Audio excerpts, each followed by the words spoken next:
I'm Tara, and my business is Abstract Print Design, and I am extremely nervous, as I'm sure we've all sort of said at the start, but it's really nice to be talking to you all here as business owners and connections to business, and also to be sort of supporting such a great charity, which is also very close to myself. So, start with that. You may all be thinking, why have I got this on screen? Why am I sharing it with you? And some of you may even have seen it yourself on social media. It's myself and one of my team, Becky. We were celebrating signing up a new client, and it's all following when I saw a post on social media that said when you buy from a small business, an actual person does a happy dance, which I could really relate to because I think I naturally do it anyway. It's my sort of style, and I just kind of connected straight to it and shared it with my team, and once we signed up this client, very closely following sharing that, Becky encouraged me to do it, and we did it. And I shared it on social media. LinkedIn particularly, it went mental, absolutely mental. As you can see, there's loads and loads of likes, 150 comments, which were really positive and great, and great connections there. And then almost 100,000 views, which is crazy. I didn't even put any crazy hashtags on it. It's like hashtag small business. So WIB to the small businesses. So following that great response, I have a question to ask you all, and that is, when was the last time did you celebrate a success in your business, no matter how small or big that may be? I think we all find that it's easy to forget to celebrate those successes. We kind of, as you've mentioned already, kind of keep going forward. It's always the next thing, the next thing. But for me, it's been really important to celebrate the successes in my business and encourage my team and who we work with around us to do the same. So another thing that I always forget to do is look back on what I have achieved since setting up my business. Since I was 20 when I launched my business from my mum's dining room table, and kind of reflecting back on what I've done since that point 4.5 years ago now. This leads on to when Jade asked me to do a talk today. I kind of thought, well, why are you asking me? What am I going to talk about? Who am I to stand up here and talk to everybody in the room? Because I'm not successful, and I don't want to be a hypocrite standing up saying this is how you can be successful and here's my top tips and things like that. To the point where I almost said no. I think Jade knows. And I took the plunge and I said yes, and then she was pressuring me for a title. Quite soon after I said yes, actually. So I went into panic mode and I was like, oh, I have to give her a title, and then that leads me to then know what I'm going to be talking about. So I took this to a networking event that I'm a member of. I meet them every week, and they do business clinics, some of you may have heard of. And I said to them, I've been asked to do this talk, it's 10 minutes, and it's in front of business owners, mixed networking. I don't know what to talk about. I've been asked to talk about my story, but I don't want to do that. And help me come up with a title. It would be really great to feed off of what you guys think would be great. I'm from the industry of design and print, so let's come up with some titles. And I said, one I'm kind of thinking is maybe 5 ways that you can take your business forward using design and print. Anyway, they said, why? Why are you asking us to come up with a different title? And I said, because killed it now, haven't I? And I said, because I don't want to talk about my story, why should I, etc. I explained all that to them. And they said, well, if you look back 5 years from now, what have you achieved in those 5 years? And then it made me think, and I was like, well, I've built a business, my own business from scratch. We've moved into office, and we're just about to move into our second office, which hopefully should be a bit more permanent. I've got 2 members of staff. We've served design and print to over 300 clients now on our database, and I earn my own money. And so I was like, okay, good point. And actually, I was then, ready, who guessed what I'm going to put on? I was actually like, you know what, I actually am successful, and I have been successful in those 5 years. And I then kind of took it and looked at it and thought, well, actually, it's how you define your success. So, yeah, I am successful, and I'm going to say it. However, it's not always been that easy, and I'm sure you'll all agree we've all had challenges along the way. You just flagged up one, which is obviously a going prime one coming along at some point in life, not now. Which is enough. So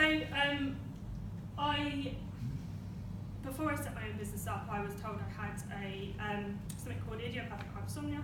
It's crazy, I know it's probably all gone over your head, but it's a rare sleeping disorder. and I find it extremely hard to wake up in the morning.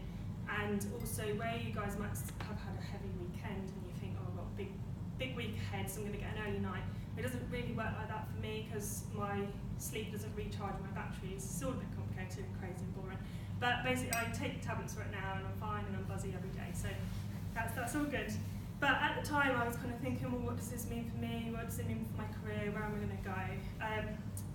So I drove all of those frustrations into launching my own business. So in 2014, I set up Abstract Print and Design, and kind of not looked back since. But I wouldn't have been successful if it wasn't for those around me. So I encourage you all to learn from those around you, especially like your business connections. I think actually it's one that goes hugely underestimated. You've got friends, you've got family, but your business connections around you, use them. And always learn from them and seek new opportunities. Following on from this, obviously I didn't do it alone. I had great support, I've got a great business coach, she may be in the room. I've got a great small support community, and as I said before, friends, family. They've taken me all the way through my business journey, because it's not easy, is it? It really isn't. So, always learning, surround yourself with positive people, positive and successful people, because they will be those that drive you forward.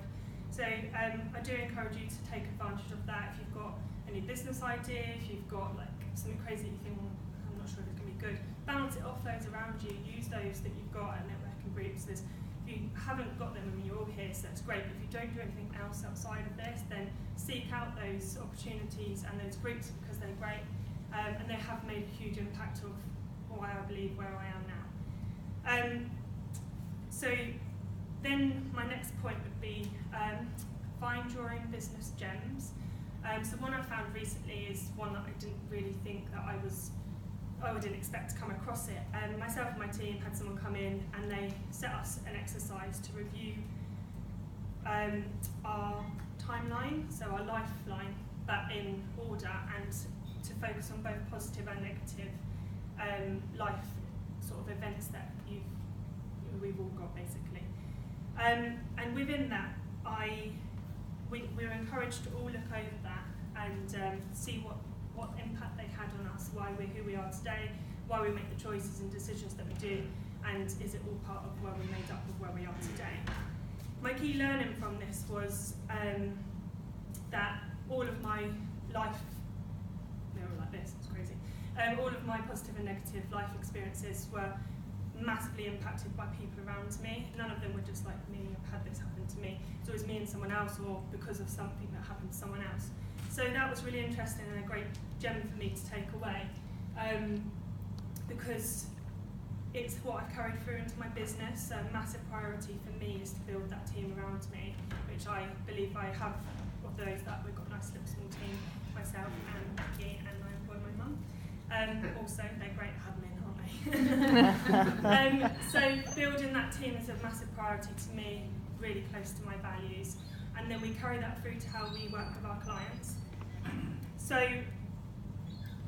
I encourage you to look at your own business gems along your journey and make sure you own them and embrace them.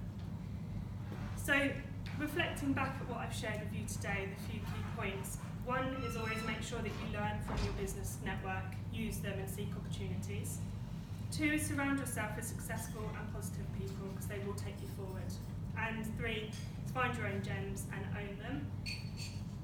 These all lead to one key point that I want to point out to you, and reverts back to that first slide I showed you, the crazy one that kind of think, oh, why are you showing that? And that is my most important point, is remember to celebrate your successes, because we all forget and we really should. And obviously the way that we did it is by the little happy dance. So following that, and following the great impact we had on social media and the messages that I received, I set a lot of our business connections to challenges, and I'm going to now share some of them with you. We had this really great response, and it was really nice to see it come through. We call it the hashtag abstract happy dance, which then sort of got carried through. Peter? Your phone. Does Julie know this? No. Nor did I, actually.